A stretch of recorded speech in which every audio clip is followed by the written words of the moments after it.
अस्सलामुअलैकुम स्टूडेंट। आज हम लेक्चर नंबर 3 में डेफिनेशन शुरू कर रहे हैं। शुरू में हम रो मैट्रिक्स और कॉलम मैट्रिक्स की डेफिनेशन जो है वो भूल गए थे, तो अब हम दोबारा इसको आगे उसी अपनी सीरीज़ में ही कंटिन्यू करेंगे। अब जो हमारी 19 नंबर डेफिनेशन है इसमें है रो मैट्रिक्स।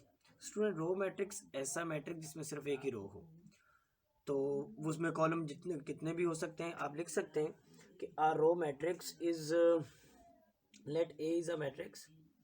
अगर आपने रो मैट्रिक्स लिखना है तो आप इसमें एक रो बनाएंगे A11, अब फिर आगे चलते जाएंगे A1N।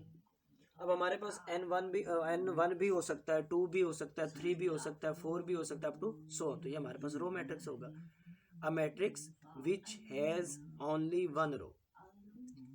आगे हमारे पास अगर कोई बी मैट्रिक्स है और वो जो है हमारे पास सिर्फ उसका एक ही कॉलम है। अब स्टूडेंट उसमें कॉलम सिर्फ एक हो, A11, A21। अब चलते चलते यहाँ पे M लिखें, N लिखें, 1, कि हमारे पास जो रोज हैं वो वेरी करेंगी, जबकि कॉलम हमारे पास एक ही रहेगा। तो इसको हम कॉलम मैट्रिक्स कहेंगे, जबकि इसको हम रो मैट्रिक्स कहेंगे। स्टूडेंट, ये दोनों रेक्टेंगुलर मैट्रिक्स भी हैं, रेक्टेंगल भी बन रही है इनसे, तो ये दोनों रेक्टेंगुलर मैट्रिक्स भी हैं। और इनको दूसरा असल इनका नाम क्या है? रो मैट्रिक्स और कॉलम मैट्रिक्स। तो एक मैट्रिक्स के कई नाम हो सकते हैं, जैसे एक स्केलर मैट्रिक्स है, तो वो जो स्केलर मैट्रिक्स है वो आइडेंटिटी भी हो सकता है, क्योंकि सारे जब सेम होते हैं, लेकिन उनका नाम फिर स्केलर की बजाय हम क्या लिखेंगे? आइडेंटिटी। लेकिन एक आइडेंटिटी मैट्रिक्स जो वो स्केयर मैट्रिक्स भी हो सकता है, नंबर ऑफ रोज और कॉलम्स में इक्वल होते हैं। तो हमारे पास ये पहली दो डेफिनेशन है। अब उसके बाद स्टूडेंट हमारे पास अगली डेफिनेशन जो है वो है कॉन्जुगेट ऑफ मैट्रिक्स। तो कॉन्जुगेट जो है ये आप ज़रूर साथ मेंशन करेंगे कि इफ़ अ मैट्रिक्स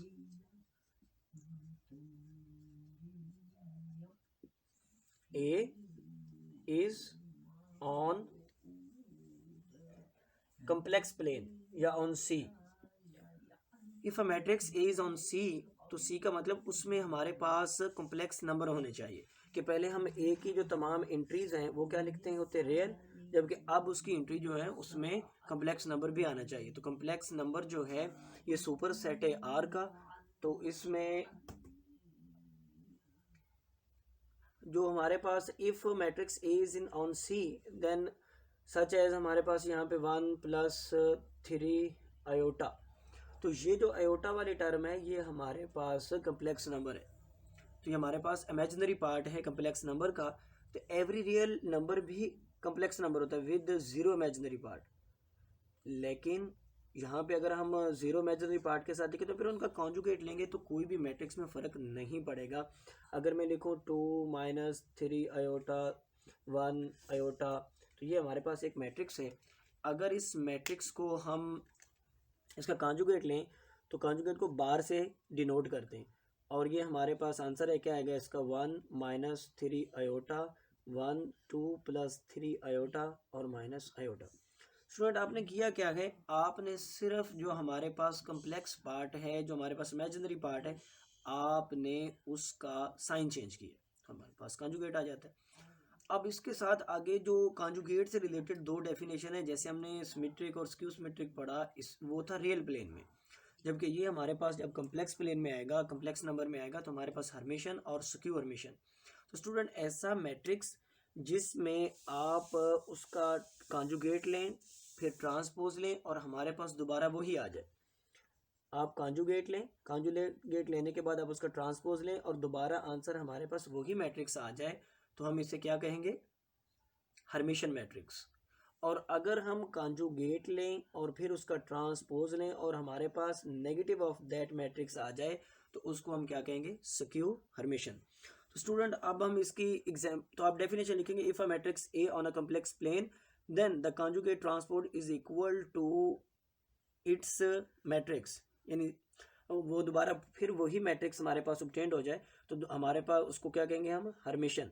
जबकि if we take conjugate and transpose of a matrix and the negative of that matrix is appear, then it is called skew Hermitian. अब फॉर एग्जाम्पल, तो स्टूडेंट एग्जाम्पल जो है वो आप किसी भी जगह से याद नहीं करेंगे, एग्जाम्पल आप अपनी तरफ से खुद बनाएंगे। कैसे? अब ये देखिए, हमारे पास ए कोई मैट्रिक्स है, आप एक टेक्निक लगाएंगे, जिस तरह हम स्क्यू सिमेट्रिक में टेक्निक लगाते थे कि हमारे पास यहाँ पे जो एलिमेंट होते हैं ये तो चेंज होने वाले नहीं होते, तो आप इनको जो मर्जी लिख दें, 2 3 4 लिख दें।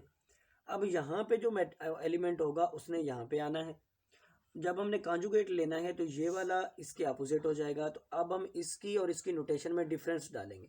अगर ये हमारे पास अयोटा है तो ये माइनस अयोटा, ठीक है। अब हमारे पास 2 प्लस अयोटा, तो ये वाला एलिमेंट जो है इसने यहाँ पे आना है, तो 2 माइनस अयोटा। तो ये वाला जो एलिमेंट है ये दोनों सेम होंगे, तो मैं इसको माइनस अयोटा प्लस अयोटा लिखता हूँ, जबकि इसको मैं माइनस अयोटा, क्योंकि आप ये ना समझे कि सर ने एक साइड पे सारी माइनस लगा दी, तो मैं एक माइनस उधर भी लगाता हूँ। आप सारी एक साइड पे भी माइनस लगा सकते हैं, जबकि दूसरी साइड पे भी लगा सकते हैं। अब स्टूडेंट आप ये अयोटा है जी। अब हम इसका पहले कॉन्जुगेट लेते हैं जी। स्टूडेंट कॉन्जुगेट हमारे पास क्या आएगा, ये 2 है, ये तो वैसे ही रहेगा। अब इसमें आ जाएगा माइनस अयोटा, ये आ जाएगा 2 माइनस अयोटा, ये आ जाएगा minus plus iota, 2 plus iota, तो ये आ जाएगा हमारे पास माइनस अयोटा, जबकि सॉरी ये आएगा हमारे पास 3, जबकि ये आएगा हमारे पास अयोटा। और मैं कलर चेंज कर लेता हूँ अगर आप कंफ्यूज हो रहे हैं तो हमारे पास ये आ जाएगा माइनस अयोटा और ये आ जाएगा हमारे पास 4। स्टूडेंट हमारे पास ये मैट्रिक्स, अब ये वाला मैट्रिक्स और ये वाला मैट्रिक्स दोनों डिफरेंट है, क्योंकि ये देखिए यहाँ पे माइनस प्लस है, यहाँ पे माइनस है, जबकि यहाँ पे प्लस है तो यहाँ पे माइनस है। अब हम इसका ट्रांसपोज लेते हैं। तो स्टूडेंट ट्रांसपोज जब आप लेंगे तो हमारे पास क्या आएगा, ये जो 2 है ये तो यहीं रहेगा, ये माइनस अयोटा यहाँ पे आ जाएगा, जबकि ये 2 माइनस अयोटा यहाँ आ जाएगा। अब ये वाला जो है, ये वाला अयोटा ये यहाँ पे आ जाएगा, ये 3 जो है ये यहीं पे रहेगा, और ये 2 जो अयोटा जो वो यहाँ पे आ जाएगा। स्टूडेंट ये वाला जो है 2 प्लस अयोटा माइनस अयोटा और 4 जी। स्टूडेंट देखें कि अब ये वाला हमारा मैट्रिक्स और ये वाला मैट्रिक्स सेम हो चुके हैं, तो मैं अब लिख सकता हूँ हमारे पास जो A ट्रांसपोज ऑफ T है that is equal to A, conjugate of A transpose is equal to again A, then A is called Hermitian matrix. तो स्टूडेंट ये इसकी एग्जांपल है। आप ये माइनस इधर भी लगा सकते थे, ये सारे प्लस एक साइड पे माइनस एक साइड पे भी कर सकते हैं। अब इससे बड़ी एग्जांपल भी कंस्ट्रक्ट कर सकते हैं। अगर आप 2/2 की देना चाहते हैं एग्जांपल तो वो तो बहुत ईजी है। तो ये 9th क्लास के स्टूडेंट के लिए नहीं है, तो 9th में के सिलेबस में सिर्फ स्क्यू और सिमेट्रिक और स्क्यू सिमेट्रिक है, जबकि फर्स्ट ईयर और फोर्थ ईयर के सिलेबस में हर्मिशियन और स्क्यू। अगर आप 2/2 की देना चाहते हैं तो एग्जांपल हमारे पास A इज इक्वल टू, ये दोनों तो इन्होंने इसी अपनी जगह पे रहना है, इनको आप अयोटा और उसमें कॉम्प्लेक्स नंबर ना लिखें, ये रियल प्लेन में लिखें। जबकि अगर मैं लिखता हूँ 2 माइनस अयोटा अयोटा 3, अब देखें आप जब इसका लेते हैं कॉन्जुगेट तो हमारे पास 2 अयोटा माइनस अयोटा और 3 आ जाएगा। जब आप इसको फिर ट्रांसपोज लेते हैं इसका, तो हमारे पास ये वाला अपनी पोजीशन पे चला जाएगा, तो ये वाला इधर आ जाएगा 3। अब ये देखिए इसको अगेन मैं A लिख सकता हूँ, तो हमारे पास A conjugate of A is equal to A conjugate transpose A is equal to, then it is called Hermitian matrix. यहाँ तक स्टूडेंट अगर आपको कोई कन्फ्यूजन है तो आप नीचे कमेंट्स में पूछ सकते हैं। अब इसके बाद अगर हमारे पास स्क्यू सिमेट्रिक की हमने एग्जांपल बनानी, तो स्क्यू सिमेट्रिक की डेफिनेशन तो हमारे पास यही है कि आप उसका ट्रांसपोज लें, कॉन्जुगेट लें, कॉन्जुगेट लेकर ट्रांसपोज लें, और हमारे पास एक नेगेटिव मैट्रिक्स अपीयर होना चाहिए।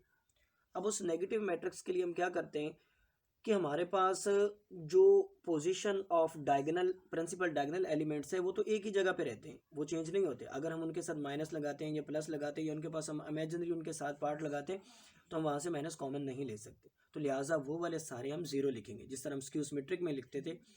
तो स्टूडेंट हमारे पास लेट ए कोई मैट्रिक्स है जो कम्प्लेक्स प्लेन में, ये आपने ज़रूरी लिखना है। तो ये इसके जो तीनों जो रोज के जो डायगोनल एलिमेंट्स हैं या तीनों कॉलम्स के जो डायगोनल एलिमेंट्स हैं या पूरे मैट्रिक्स के जो प्रिंसिपल डायगोनल एलिमेंट्स हैं वो 0 है।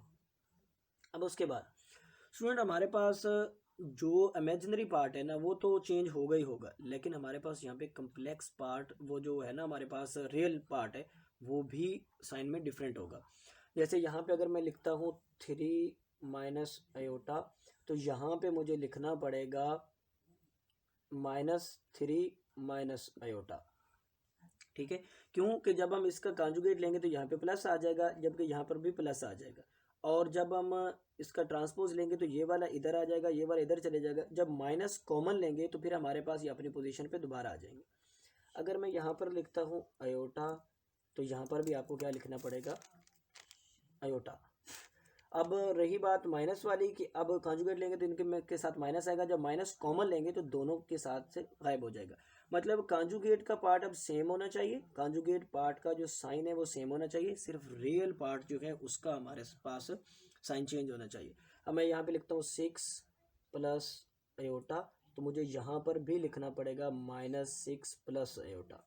ठीक है स्टूडेंट, हमारे पास जो इमेजिनरी पार्ट है उसका साइन सेम होना चाहिए, जबकि हमारे पास जो रियल पार्ट है उसका साइन डिफरेंट होना चाहिए। बाकी डायगोनल एलिमेंट 0। जी अब हम इसका लेते हैं कॉन्जुगेट। तो कॉन्जुगेट में हमारे पास ये तो 0 0 ही रहेगा, ये 3 प्लस आयोटा और ये वाला माइनस आयोटा, ये आ जाएगा -3 प्लस आयोटा, जबकि ये वाला हमारे पास 0 6 माइनस आयोटा और -6 प्लस आयोटा और 0। जी अब स्टूडेंट ये वाला मैट्रिक्स और ये वाला मैट्रिक्स डिफरेंट है। अब पहले हम इसका लेते हैं दूसरा ट्रांसपोज लेते हैं। तो स्टूडेंट इसका ट्रांसपोज जो है वो आएगा हमारे पास, सॉरी मैं ऊपर लिख रहा हूँ क्योंकि यहाँ पे नीचे शायद नज़र ना आए। तो हमारे पास ए कॉन्जुगेट का जो ट्रांसपोज आएगा वो इसका ट्रांसपोज लें 0 ये प्लस ये 0 3 प्लस आयोटा माइनस आयोटा और ये वाला लिखे -3 प्लस आयोटा, जबकि फिर आगे 0, फिर आगे हमारे पास क्या आएगा 6 माइनस आयोटा। तो ये है माइनस आयोटा, आप लिखेंगे -6 सॉरी यहाँ पे हमने जब कॉन्जुगेट लिया था तो इसके साथ भी हमारा माइनस आना चाहिए था। तो -6 माइनस आयोटा, तो अब हमारे पास यहाँ पे क्या आएगा 0। स्टूडेंट आप दोबारा चेक कर लें कि हमारे ये दोनों मैट्रिक्स का जो ट्रांसपोज है ये सही है। इसका 0 3 प्लस आयोटा, तो हमारे पास माइनस आयोटा, तो हमारे पास ये वाला ये ऐसे और ये वाला माइनस आयोटा, ठीक है तो ये सही है। अब ये वाला मैट्रिक्स और ये वाला फिर डिफरेंट है। स्टूडेंट देखें कि इसमें -3 है जबकि इसमें +3 है, इसमें माइनस आयोटा है जबकि इसमें प्लस आयोटा है। अब इसमें से हम माइनस कॉमन लेते हैं। वही बात, अगर किसी को कॉमन लेना आता हो तो वो मोस्ट वेलकम कॉमन लिया करे, नहीं कॉमन लेना आता तो बाहर माइनस लगा के अंदर वाले सब की नोटेशन चेंज कर दो, बात वही है। लेकिन कॉमन लेना थोड़ा बात वो है कि कॉमन लेते हैं हम तो हमारे पास 0, ये जहाँ से माइनस कॉमन लेंगे तो हमारे पास आ जाएगा 3 माइनस आयोटा, जबकि यहाँ से माइनस कॉमन लेंगे तो हमारे पास आ जाएगा आयोटा। जब हम यहाँ से माइनस कॉमन लेंगे तो हमारे पास आ जाएगा -3 माइनस आयोटा। ओके 0, तो हमारे पास आ जाएगा 6 प्लस आयोटा, क्योंकि दोनों में से माइनस कॉमन, और ये भी आ जाएगा हमारे पास आयोटा, जबकि ये आ जाएगा -6 प्लस आयोटा, हमारे पास ये 0। स्टूडेंट आप देखें कि हमारे पास ये वाला मैट्रिक्स और ये वाला सेम हो चुके हैं।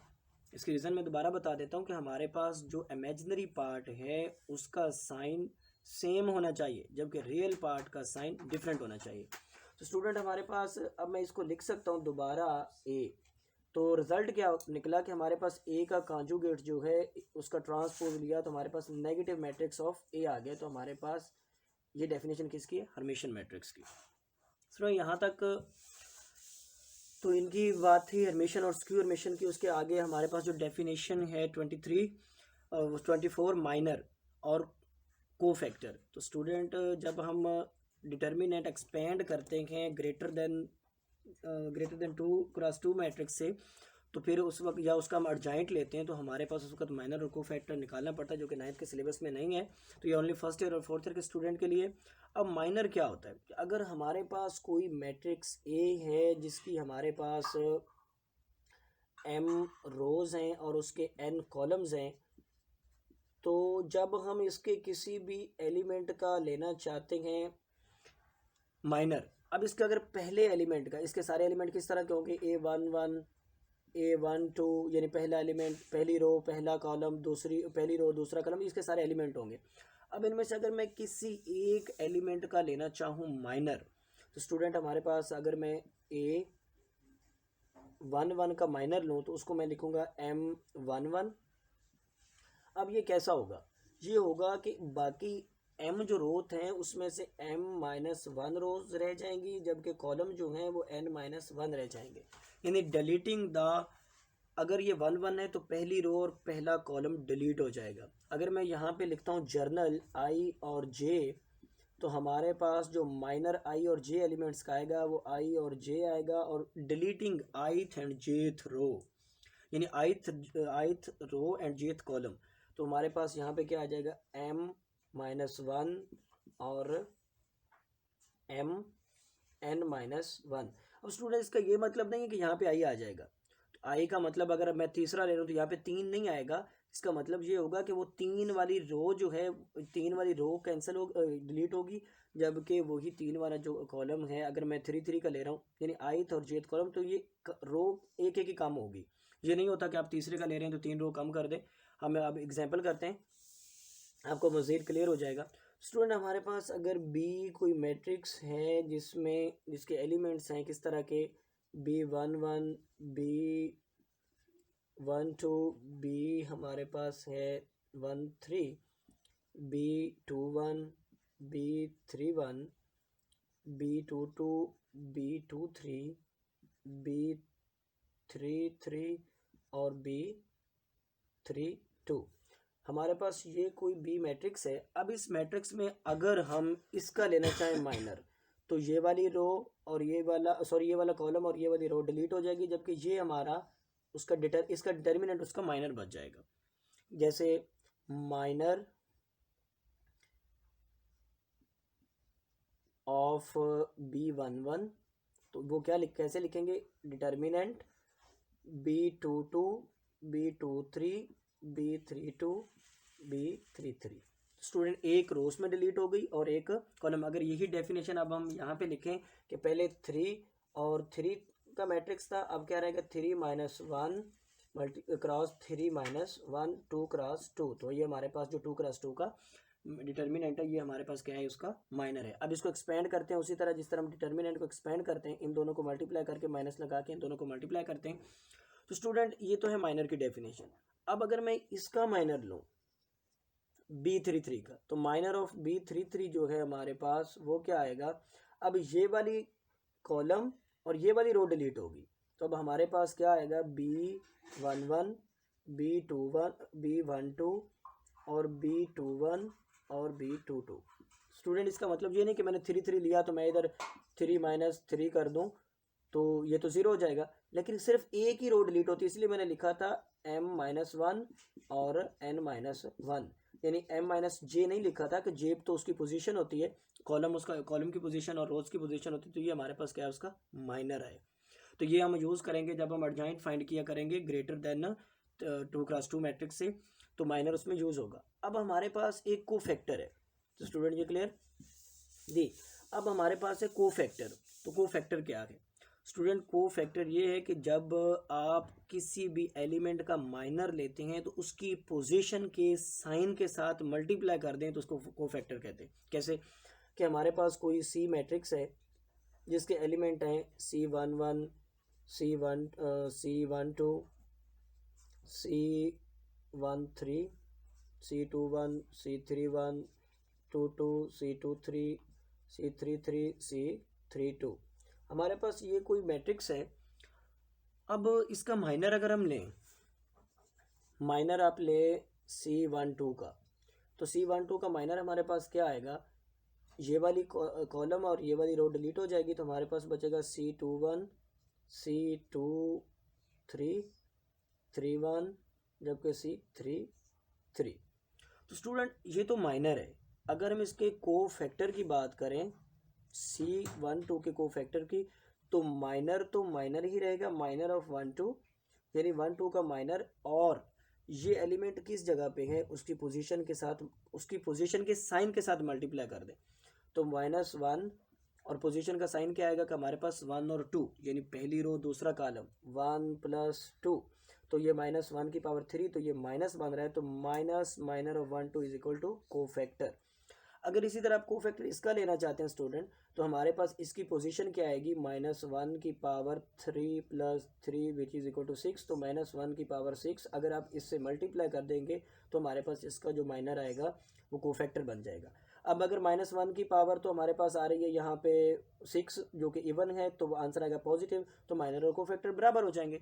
तो हमारे पास डेफिनेट एट द रिजल्ट क्या आया, एट द एंड हमारे पास रिजल्ट ये आया कि अगर आप किसी भी माइनर को उस एलिमेंट की पोजीशन के साइन के साथ मल्टीप्लाई कर दें तो हमारे पास वो कोफैक्टर में कन्वर्ट हो जाता है।